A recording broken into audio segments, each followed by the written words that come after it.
In this video, we're going to show you how to use a new PowerNavigator GUI to set up an offline project. What we mean by offline project is the ability to have an entire system architected and crafted without any hardware attached. This is a great way to come in and initially design your system.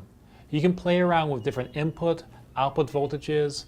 You can try and drop in different products and see what fits best for your architecture. Once you've got it optimized, you can then go into the entire design procedure and set up the individual parameters. That way, when your hardware finally comes back, you're ready to go. You don't have any delay time in setting up and configuring the products. So let's show you how this works. We can do this by launching PowerNavigator. When the launch screen comes up, you'll see you have three different choices. You can scan devices, build an offline system, or launch from a project. Since we're going to start a brand new project, we're going to click on the Build Offline System and push Start. Now what we mean by offline is offline in the sense of no hardware is attached. So this can be run completely on your laptop without any connection to the website or any connection to a power board. You can set up your entire power rails, get the sequencing to work, get all the full protection set up, and then save the project. That way you're ready to go when your hardware first arrives. The first screen that you see that pops up is the part library. Now this is the place where you can sit there and control and drag in any products you'd want to use. Now all these screens are configurable, so at the bottom you can see a message viewer and the memory tools. We don't need these right now, so we're just hide these out of the way. So let's go ahead and set up a system. You can see we've got a standard source that's coming in, and maybe for identification purposes, we want to name this a 12-volt input. For this design, we're going to use the ZO8800, which is either a dual phase or a dual output product. So if I grab this device and drag it into the system, you'll see it will drop in and it says default of 3.3 volt output. Now this is automatically configured as a two-phase because you can see these two green dots. As I scroll over them, they turn yellow. These represent the two different phases. Another way you can see this is by clicking on this tab on the top right. Right now it's the power view, but if I switch it to the phase list, you can see that calls out there's an 8800 phase 0 and the phase 1 configured on that output rail. Let's go ahead and make this a single output version only. So we're going to take one of these dots and drag it down onto this node, and now we've got two different outputs set up, and maybe I want them to have different voltages. Top one at 2.5 volts and the second one at 1.8. We can also add in any other devices, such as the 9006 module. I can drop in and put on a node here. Or if you want to cascade it, maybe you want a 12 volt to 5 volt converter and then go from 5 to 3.3.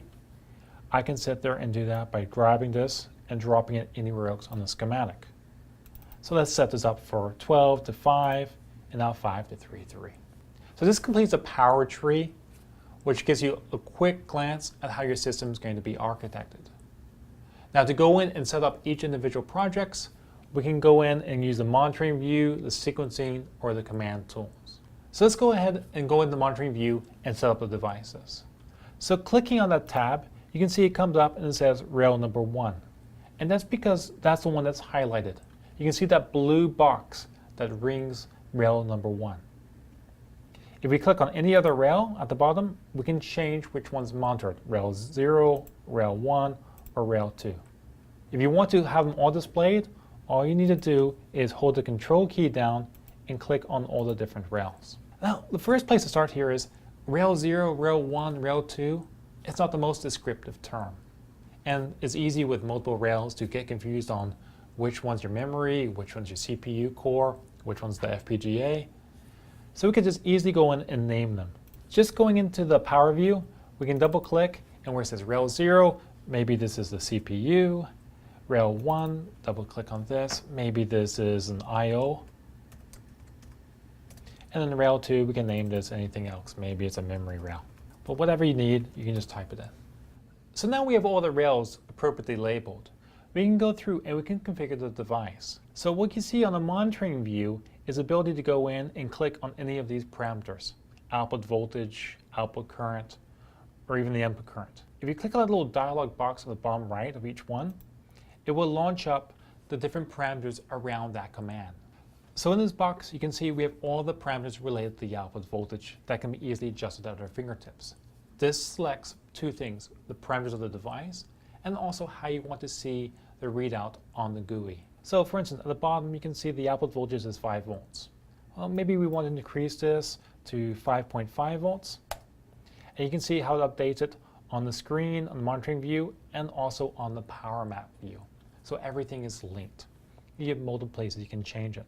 Back to this dialog, you can see output voltage fault limits, under voltage fault limits, everything can be adjusted. And you have the option of putting in terms of percentages or in absolute voltage, all by selecting the checkbox below, toggling between how you want to be a voltage or a percentage. And you can toggle the checkbox below, so if you want to enter a fault limit in terms of a percentage or as an absolute voltage, is your choice, whatever makes it easiest for setting up the device. The same can be applied with the output current. Clicking on that little box on the bottom right, you can see you can set up the overcurrent fault limits, the undercurrent fault limits, and also how the device is displayed. When you finish designing your entire power system, the next step to do is to save this project. That way you can access it at any time in the future. In order to do this, just go to the File menu at the very top and click Save. By saving it as a project file, what it does is it saves all the settings behind this, all the devices, how it's configured, how the device is sequenced.